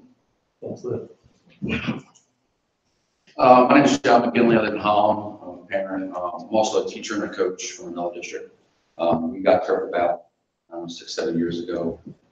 Just saying, perspective of how it changed the school in terms of it's right there. Our kids walk out, they play their games there, football, soccer, hockey. My one daughter graduated from South, my one there now. Their coach really pushed to get Turf to South, Turf at North. They played and practiced there a lot, but they were at North. You know, I've been here since 2001 in the district, and there's turf the rocks, and we never got the other one. So I think for all the kids, and I have a daughter there, graduating, a son, the younger one to help rest, let's see, it's going to be renovated. But for all the kids and all the sports, we've got first class education, we've got first class theater department, art department. We don't have that at South in terms of athletics. That needs to be there. I'm glad, I know you're here pushing it, and it's really important these kids have this every day. They should, my daughter shouldn't have to walk or go to North to play games, you know, or anyone. They should be able to walk out South, and that's their field. And I know, just again, from my school district, the pride the kids have, and the programs, this is our field, this is where we are. That's really important. As a teacher, when people talk about kids and work, I go 3 to 5. They're doing 3 to 5 every day because that keeps them out of trouble. I know there's, listen, and they do a great job at South program, I'm not saying that, but it's just something else that they should have. They shouldn't have to go, they shouldn't be visitors at North, you know, and the North kids shouldn't have to be dealing with that either. And the plan having it not at the track, I think is better for many reasons besides what you said. You don't interfere with track. When track's going on, you can't really play there. So having it there is better in my opinion. And again, there's just so many benefits to it for gym classes, for band. My school, the band has competitions at their turf field. So now you didn't mention that, but it's not just athletics. So it's the classes as well. So just my 2 cents, but I'm really glad it's going forward, and I hope it's something that gets passed by the board. I'm Heather After. I have a son at staff, so I'm two students, athletes who graduated from staff. And I agree with everything that John said, and I'm thrilled with the plan, everything. I'm glad to see everything you're doing with Achieve as well, with the special education teacher transition program. So I was happy to see that. Like what John said, I agree, and I guess one of my, I love that, you know, CUSA is gonna give revenue to the district, but I just wanna make sure that our students utilize North and South turf prior to any outside clubs or organizations. I know that's been a frustration, among coaches, parents, and athletes. So, you know, I know that that is, I believe, board policy that the students would have first use of any facilities, and I just want to make sure that that's what's going to happen. That's the plan, and to me, that's a situation that will actually improve. It'll just ease by having turf for both schools, because right now, Mr. Lair over at South has to call over to North or South Bennett, and you got rainouts, you got a number of things, makeups, and Outside clubs using it, so. right, yeah. So when you can control it yourself, then it becomes much easier to And do. kudos to the work that's done. It was very educational. Else? Hi, Brian Rossman. I've been living in Richboro since 2001. I have 4 kids, 2 at the high school, 1 at now Holland Middle, and 1 at Richboro Elementary. So pleased to see the Richboro Elementary renovations actually happening. I'll be out of there before, but good stuff. You know, all my kids play lacrosse and soccer, and you know, really involved with the community and things go on. Just really excited to see everything you guys are talking about. The plan is really tight. Really happy with all that went into it and how clearly everything's communicated. So thank you for all that. You know, rather than echo everything these guys said, you know, something else that beyond just parity with North and South, looking at being on par with other schools in the area. And, you know, you just look around, there's turf at Tenet, turf at Truman, turf at Upper Moreland, multiple turfs at Upper Moreland, you know, Lower Moreland, CB West, they now have 3 turf fields. Turf at CB South, you know, school that was established 2 years after CR South, you know, they've had it for several years. So those are the kind of things that, you know, our kids are competing against and having to, you know, go and teams that are not hindered by rain and those sort of things in practice. You know, we're practicing in a small auxiliary gym for the lacrosse team because we can't get out on the field in the spring because of the rains and so forth. So, you know, overdue, but really excited to see it getting pushed through, so thank you. Thank you. Anyone else? And if I could, John, thanks for the email regarding the turf, and I think it's really important, because I've sat in your seats, we all have, that you come and see the work that our folks put into this. You know, it's easy to sit here and say you want the amenities in the school district. What is it gonna cost? And can we afford it? You see at what lengths they go to produce the numbers to get to that point. You know, this, you know, in a half hour, 45 minutes ago, we're talking about the overall budget and how tight things are. So as I responded to you on the email, you know, I love that everything. But can we do it? Can we afford it? How do we get there? So I applaud you folks for coming this evening to see what goes into that. Because too many times the rumors on the street aren't the truth, obviously. But the fact that you bought into this here tonight, it's a big deal. And we've gotten, I don't know, 4 or 5 emails already about tonight's meeting. But for me, from my perspective, being a new board member and being in those seats, you have to see this. It's easy to want, but can we actually do it? And thank you for coming, really. That sends the message to everybody. Well said, and again, I thank these two gentlemen for their work. Again, I'll just repeat that in my 4 years in the district, this is some of the very, very best work that I've seen done in any of our arenas. It's responsible, it's doing right by kids, it's doing right by taxpayers, it is addressing critical needs that we have outside, and you mentioned, but also the 3 schools that don't have air conditioning, the lack of parity issues, et cetera, and all the implications with our curricular phys ed programs as well as our extracurricular athletic training, and to be able to do that in a pretty short timeline and save millions of dollars in the process relative to whatever the alternative timeline and scope would be to these same exact projects, to me is just a win all the way around. So as I said at the beginning, we will, unless we get direction otherwise here this evening, we will be placing on the board agenda, the April 25th board agenda, the 2 turf projects, again, being funded differently, but the 2 turf projects, the Full Limestone project, as well as the Twilight Zone and the Chief project. Those are the 3 that, from a timeline standpoint, that we desire to and we need to get moving on right away. Thank you. Okay. I just have Shall a we? question. Have we used capitalized interest like before in terms of past history? Is that something that comes So, not in, excuse me, not in Bob's tenure. I don't know about any tenure prior to that.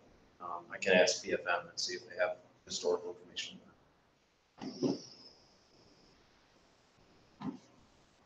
Other questions? You want a 2-minute break or do you want to plow forward? I have 2 quick things on this. Okay.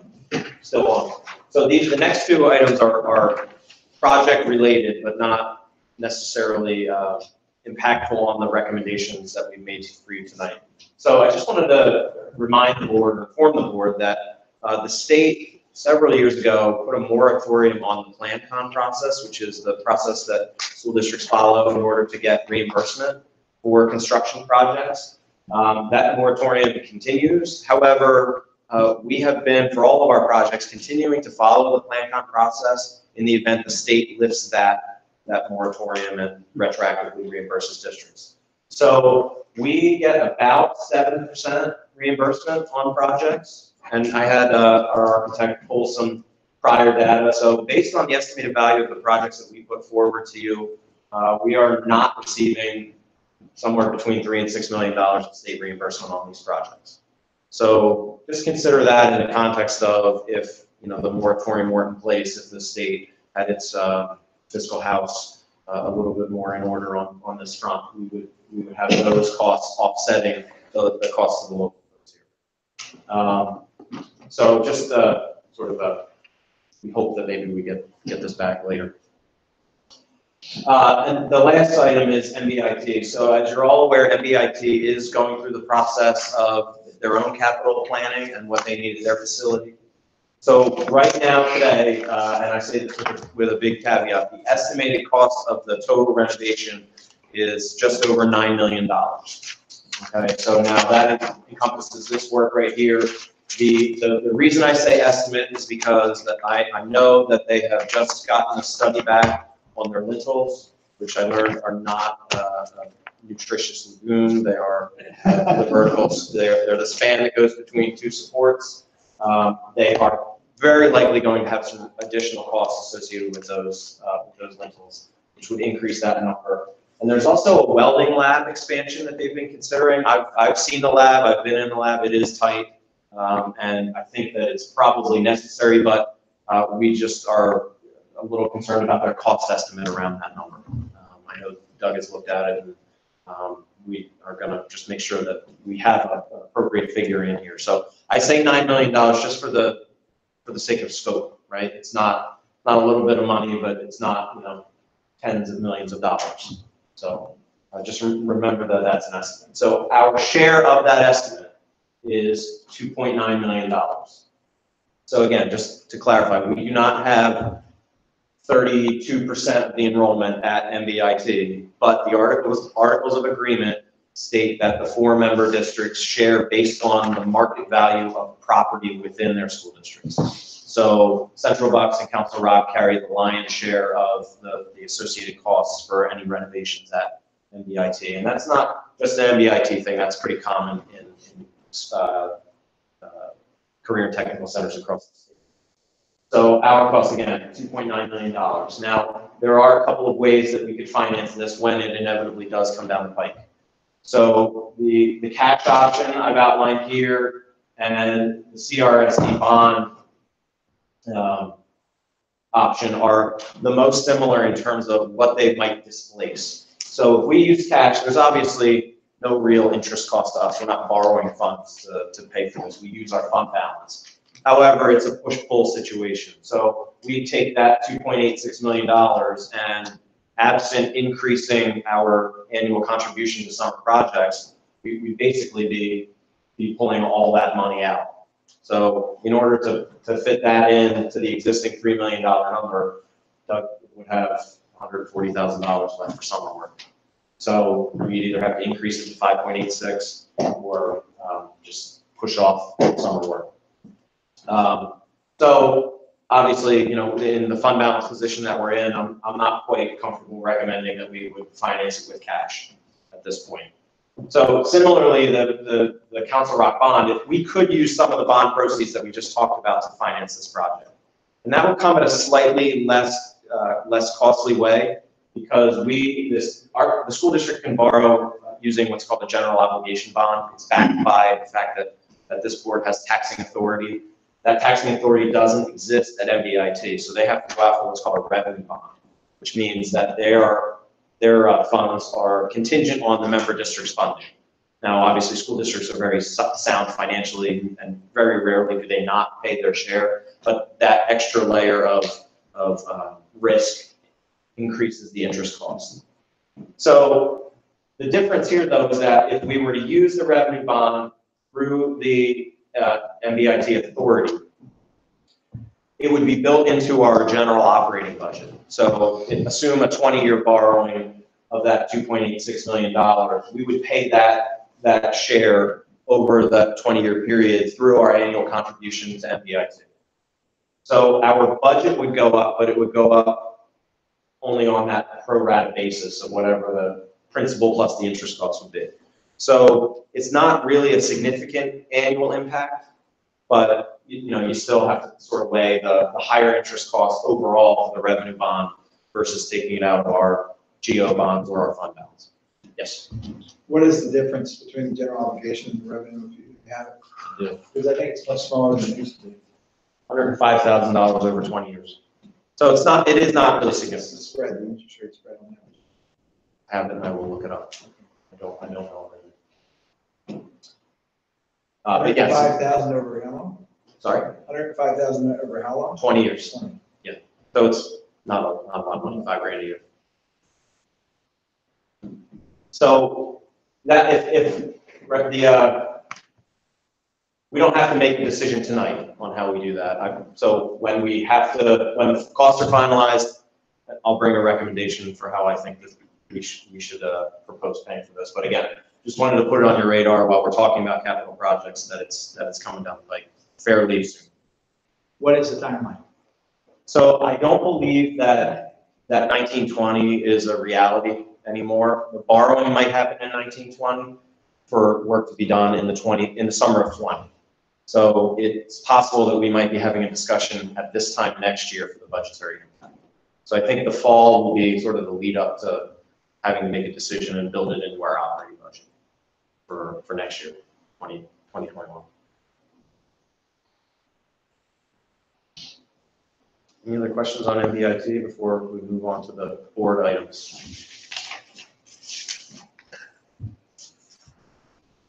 Okay. So we do have 3 items to move forward for the April 25th board meeting. So the first item is that we will be asking the board to approve the 2019-2020 proposed final general fund budget. So what we went through earlier in the presentation is going to be what we put forward in the form PD 2028, which is the required state reporting form that we have to put forward. It's really a formality of the Act 1 process. So it doesn't lock the board into any revenue or expenditure, tax increase, anything of that nature. It's a requirement of Act 1 that you approve it at least 30 days before you adopt your final budget. So I will prepare that form, have it on the board agenda for you to consider. It will look, I'm sorry, it's too many slides back to go to, but it will look like that draft that I showed you, that updated draft. So we also have 3 bids that we're asking for approval on. We have technology education, science, and visual arts. This is sort of the start of our annual bid process for next year's supplies. So the tech ed budget, the tech ed bid is $67,423.75. That is up $99 over last year's spend. The science bid, $33,876.87. That is down just about $3,200 from last year. And the visual arts bid, $63,172.36. That is down about $56,000 from last year. And the reason for that difference is last year there was a purchase of about 30 3D printers across the district. So we're actually back to normal, right? This is about what we spend for the normal art bid. Last year was particularly high. Any questions on the bids? Okay. So the last item on the agenda is a recommendation to approve a resolution supporting cyber charter tuition funding reform. So as the board may know, there are a couple of bills in the legislature right now, as is typical around this time of year, to reform the system by which the state funds charter schools, and particularly cyber charter schools. So the local school districts are all responsible for any student that attends a cyber charter school. So this is online school through the authorized by the state. So we have no control over who enrolls in those. We also have no control over how that's funded. And there's a pretty significant disparity between the cost of what we could do to educate students here in Council Rock versus what the cyber charter schools cost. Now, I'd like to give you the examples, particularly on special education. So about 85% of our Council Rock special ed students are educated for less than the state's threshold for particular reporting of $26,000. So 85% of our kids are below that $26,000. Our special ed tuition rate for any student at a cyber charter school is almost $40,000. So of our, we have about 1,300 students that we can educate for about 26,000 or less, and we have to pay for every student in special ed cyber charter school. We pay $40,000. So the resolution is asking that the legislature find a way to fix this funding formula so that it reflects actual costs associated with funding students who are in cyber charter schools. I would just add, for the sake of the public, what I emailed to the board yesterday, which is essentially that of the 14 cyber charter schools that operate in the Commonwealth of Pennsylvania, and I don't have the data right here in front of me, but none of them, through the former school performance profile system that was in place until last year, had ever achieved a score of 70 or higher, which is the benchmark to be considered failing or not failing. So that was over a span of, I think, 6 years, 14 schools. So that was the number of opportunities to hit that 70 mark, and it never happened. The other piece that I find troubling, in addition to the not so positive academic performance, is that from a fiscal standpoint, and Mr. Stone just touched on this, the average fund balance, we just talked about what our policy is, somewhere around the 4, 5, 6% range. The average fund balance for these 14 cyber charter schools is 21% of their operating budget. The biggest of these 14 schools, which has about a 54% graduation rate, has a $54 million fund balance.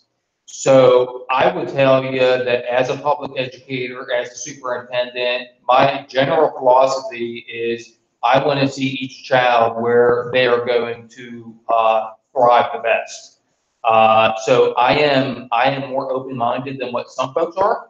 But when I see children, hundreds and even thousands of children across the state going into an academic environment that clearly is not meeting their needs from a school performance profile standpoint or from a graduation standpoint, coupled with the lost dollars that our K-12 public education districts are facing, it's something I can't personally stand for or tolerate. And so wholeheartedly recommend the passage of this resolution. The majority of districts across the state, I believe, have already passed this resolution. That same thing is true for our county. And so certainly from a financial lens as well as from an academic lens, much less the combination of these two, we recommend the passage of this resolution. And again, this is not speaking to all charter schools. This is speaking specifically and solely to cyber charter schools. Good, thank you. I just have a quick comment on that. So, Robert, your email yesterday was really, really helpful. I just want to kind of say it out loud that it really isn't a reflection on the cyber charter schools themselves, absent what you just said about performance. It's the calculation that's used for funding charter schools that we're talking about in the resolution. So we're not talking about the effectiveness or whether they're good or whether they're appropriate. It's the funding of them, right? And how the calculations of funding are, if I'm reading the resolution correctly. That's correct. Now, the funding system is the same, whether it's a cyber charter or a brick and mortar charter. So, you know, purely from a fiscal standpoint, we could make the same argument from one to the other. To me, when I look at the data from the brick and mortar charters across the state relative to the cyber charters, that's where the relevancy of the educational piece comes in. Because in general, and there are certainly exceptions, but in general, the brick and mortar charters fairly substantially outperform the cyber charters. So to me, it just exasperates the fiscal end of things. Right, I understand that. But again, back to the resolution. The resolution is solely focusing on the funding formula that is used for the cyber charter. That's right. Comments or questions? Before we adjourn, I want to close the loop on two questions that I did not immediately have the answer to. Please, you take one, I'll take two. Yeah, Bill was exactly right when he remembered 4% as the minimum fund balance for the district policy, and there's a 5% target. Yes. So he remembered correctly. And Mr. Bialik, I don't have the actual rates of the revenue bond versus the GO. I have the spread. Yes. 100 to 150 basis points. spread. Really, that much, okay. That's surprising. But I'll get the I actual. thought that had really tightened over the past few years, because revenue bonds are more desirable today than. I'll follow up on their calculation. Can I make a comment before we adjourn? I want to thank Mr. Tate for covering for me this evening. This was a big meeting, there's a lot going on, and it was really helpful. Nice job, Ed, thank you. Thank you. Thank you. You made it here, good, thank you. Good. Any other comments, questions? Hearing none, we're adjourned. No chance